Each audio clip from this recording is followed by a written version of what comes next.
Desgraciadamente, las mujeres no destacaron mucho a lo largo de la historia, sobra decir las causas. Sin embargo, Florence Nightingale fue una pionera de la enfermería moderna, que pese a nacer en una familia acomodada, su carácter y determinación la llevaron por un camino más solidario y servicial.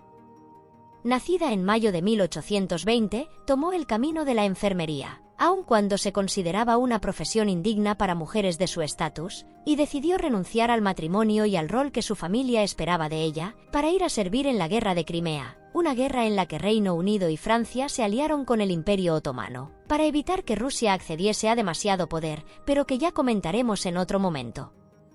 Cuando Florence llegó al frente, se percató que los heridos morían más por infecciones causadas por el deplorable estado de las instalaciones, que por la propia guerra.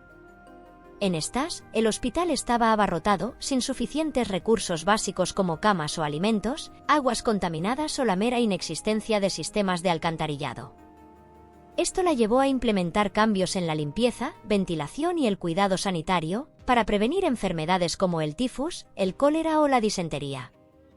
Reorganizó el hospital por completo, y consiguió descender la tasa de mortalidad del 42% al 2%.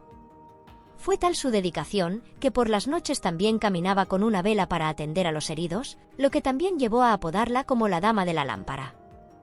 Tras la guerra, regresó a Inglaterra y recibió un significativo reconocimiento público y apoyo financiero, con los cuales fundó en 1860 la Escuela de Entrenamiento Nightingale, una institución dedicada a formar enfermeras, enfocándose en la higiene y cuidado de los pacientes en la que tanto hincapié hacía.